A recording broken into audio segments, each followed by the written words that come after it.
Hello everyone, Armando here with another update on my Falcon, and I have completed it. All the weathering is done, the coating with the dull coat is done, and the model is essentially complete. I am now working on the base, and believe it or not, that's where I've had more trouble because I just can't come up with a good enough concept that I like. I'm onto something right now, and I'll show you guys a bit of what I'm doing. But as far as the model is concerned, it's finished, and let me show you what I've done. When last I spoke with you, I'd finished the first coat of weathering according to Ficton Fu's technique. Well, I went ahead and did a second coat, then I did striping as per his techniques and recommendations, and then I added details with the airbrush. I also did streaking with the pigments, and I am quite happy with the way everything looks, and let me go through it in detail. Some of the striping I'm talking about you can see right there. Again, you can refer to Ficton Fu's wonderful videos for the technique. It's very easy. You basically put little spots of whatever the paint is. I used a black oil paint on there after brushing a little bit of the thinner, and then with another dry brush you just streak it down or up, whichever way you want it to show, and that creates a nice streak. You can make it as sharp or as hazy as you want. I wanted them to have some definition, so it shows some weathering on the hull. I did the same all around, really. There's some more and some more. You can see the Falcon's looking appropriately grimy. I also, using the pictures which are underneath it, as a matter of fact, there's the pictures of the model, the 30-foot model from, 30-inch model from the movies.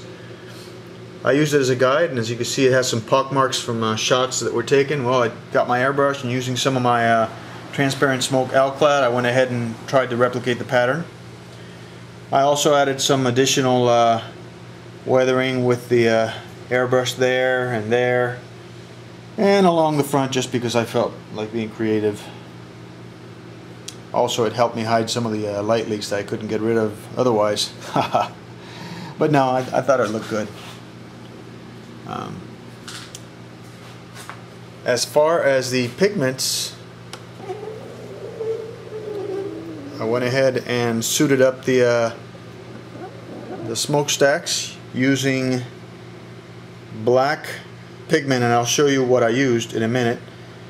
Again, using the technique that Ficton Fu recommends, which is a fairly common technique. You can use any kind of pigment. There are several different brands. I know MIG makes some. You can even take some of the artist chalks that you can get at any art supply section or store and crush them up and use them in the same way. Afterwards, use a pigment fixer of some kind to wet them and stick them in position. I use those to surround the smokestacks, and I went ahead and did the usual pattern that you see on all the builds and on the model. I also used some of the yellow sand pigment to create some more of that yellow rust-like weathering that you see. And again, as you can see on the model, using it as a guide, I use the lines. Now, some of you might be wondering, I know one of my friends, Rob Elwell, wondered why these are not inertial, as you might expect. When I looked at the weathering, I also wondered the same thing. If you think about it, aerodynamically, the lines should go straight back and be parallel instead of coming out this way, but hey, this is the way that it was painted in the model, and I wanted to be as screen accurate as possible, and after all, this is science fiction, so I like the way it looks. As far as underneath, I also did some weathering. Doesn't look as heavy. I concentrated more on the top, although I did do streaking on the bottom as well, and added some more layers of weathering, some pot shots there, here and there, some more smokiness along the open areas of the hull. There's another pot shot there. So she is complete and looking like the fastest hunk of junk of the galaxy. I've shown you how the lighting system works, so I won't go into that again. Let me show you the pigments I used.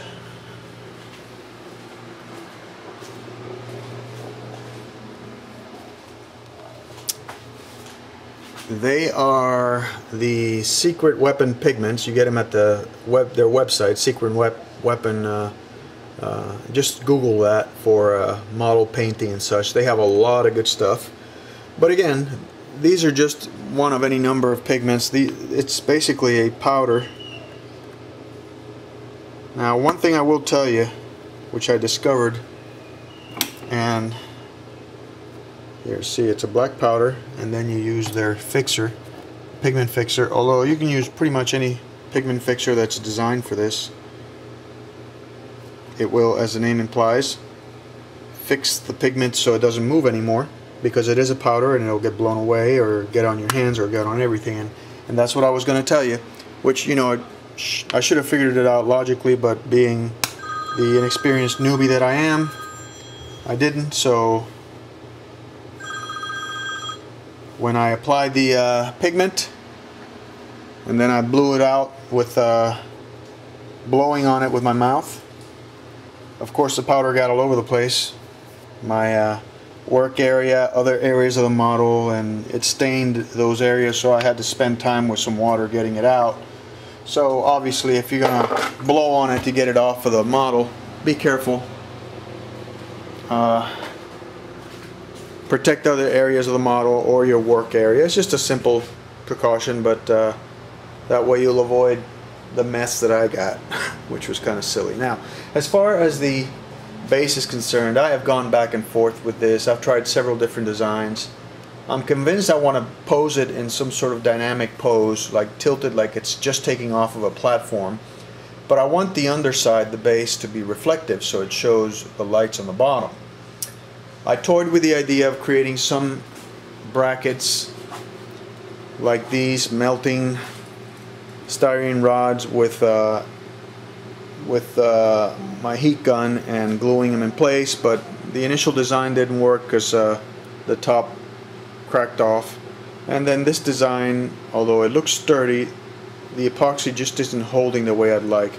Now this rod will hold it, but I'm just not confident enough in this to hold it. Right now I'm working on the idea of taking this plaque from Michaels, which is I believe it's 9.5 by 13.5. I've already stained it with some black Minwax, which I got at Home Depot, and then using the clear coat to make it shiny. And that's where I'm at right now. Once I complete this, I'll show you the completed work. But for now, I have finished the model, and hopefully once the base is done, I'll be finished. So talk to you soon.